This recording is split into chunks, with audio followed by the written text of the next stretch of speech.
baby, kamusta kayo? Gusto ko lang itanong kung narinig niyo na ba yung about sa luslos sa pusod o yung nakalawang pusod o yung tinatawag natin na umbilical hernia. So today, gusto kong i-share sa inyo yung journey namin ni baby na nagkaroon ng umbilical hernia ng pagkapanganak niya. Kung ikaw ay isang mommies o first-time mom na mayroong same situation ni baby o yung mga first-time mommies na gusto magkaroon ng knowledge or information and curious about sa umbilical hernia, I hope na makatulong itong video na ito sa inyo. So, okay naman si baby nung pinanganak ko siya. Kaso, after few days pagka-uwi namin sa bahay, few days or weeks, napansin ko na parang may umbok dun sa parting pusod ni baby. Especially kapag umiiyak siya, or dumudumi siya, or nauutot siya, lalong lumuluwa yung umbok dun sa pusod ni baby. So, as a first time mom, nag-worry na ako kung ano nga ba yung sitwasyon ni baby ko. So, nag-search ako ng mga information para magkaroon ako ng additional knowledge about dun sa nangyayari sa baby ko. Pero syempre, at the first time mom, para mawala yung worry natin, nag-decide pa rin kami ni Harvey na mag-visit sa isang pediatrician. Ano nga ba ang umbilical hernia? So, ang umbilical hernia sa madaling salita ay isang kondisyon kung saan may maliit na butas doon sa parte ng pusod ni baby o yung kahinaan sa tiyan sa paligid ng pusod.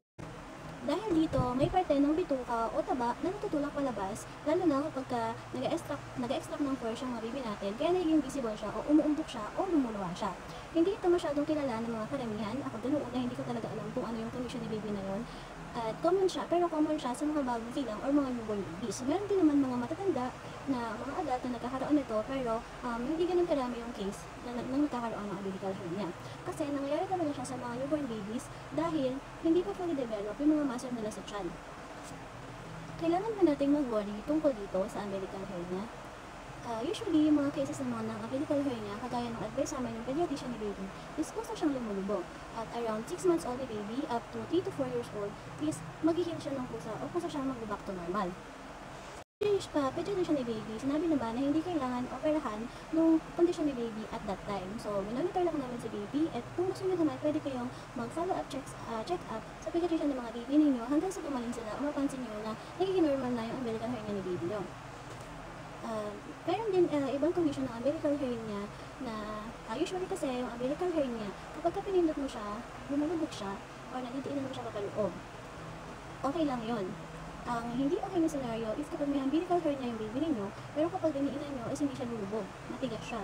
So yun yung isang bagay na kailangan nyo tingnan doon sa umbilical hernia ng mga baby ninyo.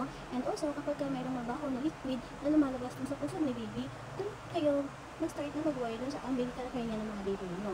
At huwag kayong mag-atubili at bumalik sa mga pediatrician ninyo para ma-advisean kayo kung ano ba yung next step or yung kailangan gawin, agarang gawin para sa condition ni baby. So, ano nga ba yung mga dapat gawin sa umbilical hernia ni baby? Ito yung ibang mga tips ko mga na ginawa ko nung may umbilical hernia si baby ko is sobrang nakatulong ito yung mamassage ng tummy nila. Ang ginawa ko is yung tinatawag na I love you massage. Yung sa I love you massage, imamasahe natin na parang mag-write tayo ng I, L, and U sa tummy ni baby. Sobrang nakatulong sa akin, sabi ni baby, yung tummy massage or I love you massage o kahit yung simpleng pag-massage lang sa tiyan ni baby, yung massage ko siya pabuka, sobrang nakakatulong na yun. Pati yung bicycle massage, nakakatanggal kasi siya ng discomfort sa tiyan ni baby or yung pressure sa tiyan ni baby para maiwasan silang makatagan, para makautot sila at makatumi sila ng mas mabilis. Mayroon din naman mga mommies na gumamit ng umbilical hernia belt. So, sa case namin na baby, hindi ko siya ginamitan ng kahit na ano sa pusod niya. So, hinayaan ko lang talaga siyang mag-heal on its own. Kasi kagaya nga ng advice ng pediatrician na mag-heal naman siya on its own. So, nagtiwala ako doon. Pero, ayun nga, bukod sa pagmamassage ng belly ni baby, syempre, free din, nagumaling agad si baby. And also, nabasa ko rin sa ating mommies na gumamit sila ng Pitcast or gumamit sila ng umbilical hernia belt. Pwede rin naman. Nasa inyo naman kung mas comfortable kayo na gawin yun sa mga baby nyo at kung tingin nyo is comfortable naman si baby dun sa Pitcast or sa hernia belt, pwede rin naman siyang gamitin. Pero hindi ko advise yung mga ibang nababasa ko rin na lalagyan ng Pitcast, tapos lalagyan ng coins, 5 piso, gano'n, yung sa puso ni baby. Hindi siya advisable para sa akin, hindi rin siya in-advise ng pediatrician ni baby kasi ano sa lahat, coins kasi yun, so kaya na disinfect natin siya or sanitize natin siya, madumi pa rin siya, pwede pa rin siya magkaroon ng magkakos ng infection sa puso ng baby. So, as a mom na nagkaroon ng same case, umbilical hernia yung baby ko, hindi ko siya ginawa. So, it is not advisable for me. Pero kung tingin nyo, gusto nyo siyang gawin, make sure lang na i-ask mo na sa mga pediatrician kung okay ba siyang gawin sa mga baby nyo or hindi. At ayun nga, napansin ko ng mga around 4 to 6 months na baby, isa lang lumubog yung umbilical hernia na. Kaya naman, huwag masyadong mag-alala kung mayroong umbilical hernia yung mga anak ninyo. Pero kung yung mga baby ninyo is lumaki na sila, siguro mga around 5 years old na sila, gano'n, doon na kayo mag-follow-up check-up mga baby kung ano yung dapat yun ang gawin sa umbilical hernia ng baby ninyo.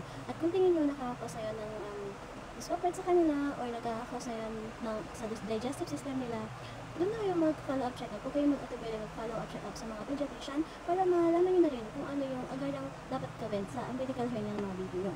Kasi yun sa akin, sinabi din na kung umabot ng years old si baby at hindi lang yung umbilical hernia niya, dapat na siyang ma-operahan.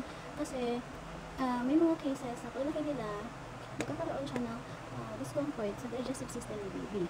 So, huwag natin paabutin sa ganun mga kung tingin nyo medyo matanda na sa mga baby nyo, mga 5 years old, 7 years old, tapos sobrang laki pala ng umbilical hernia nila, and also kung dumadaing na yung mga baby natin na mayroon na silang nararamdaman dun sa umbilical hernia nila, doon na kayo mag-start mga na magpa-check up sa mga pediatrician. Meron naman tayong mga public hospital na dito lang yung mga pediatrician, at kung pwede naman, syempre mas maganda kung magpapa-check up kayo sa mga private pediatrician.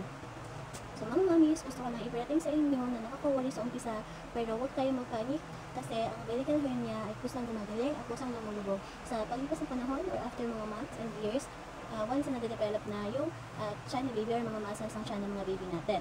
So mahalaga din na magpatingin tayo sa mga doktor natin. Kung mother's instinct, kung tingin nyo kailangan yung ipatingin ng mga baby ninyo, okay, pag-agtubilin na magpatingin para magkaroon din kayo ng information, and also para magkaroon kayo ng para ma-lessen yung worry natin dun sa condition na meron yung mga baby natin. Tandaan nyo rin namin na hindi kayo nag-iisa at meron mga seniors na may same kasi sa inyo, and also magkakasama tayo sa pag-aalaga ng mga baby natin. Kung may mga tanong kayo mga or kung may mga comment kayo or gusto nyo namang i-share yung same situation ng mga baby ninyo, pwede kayo mag-comment below, at I'm very much willing to reply to all of the comments. And also mga mommies, huwag kalimutan na hindi tayo nag-iisa at magtulungan tayo, at salamat sa panonood.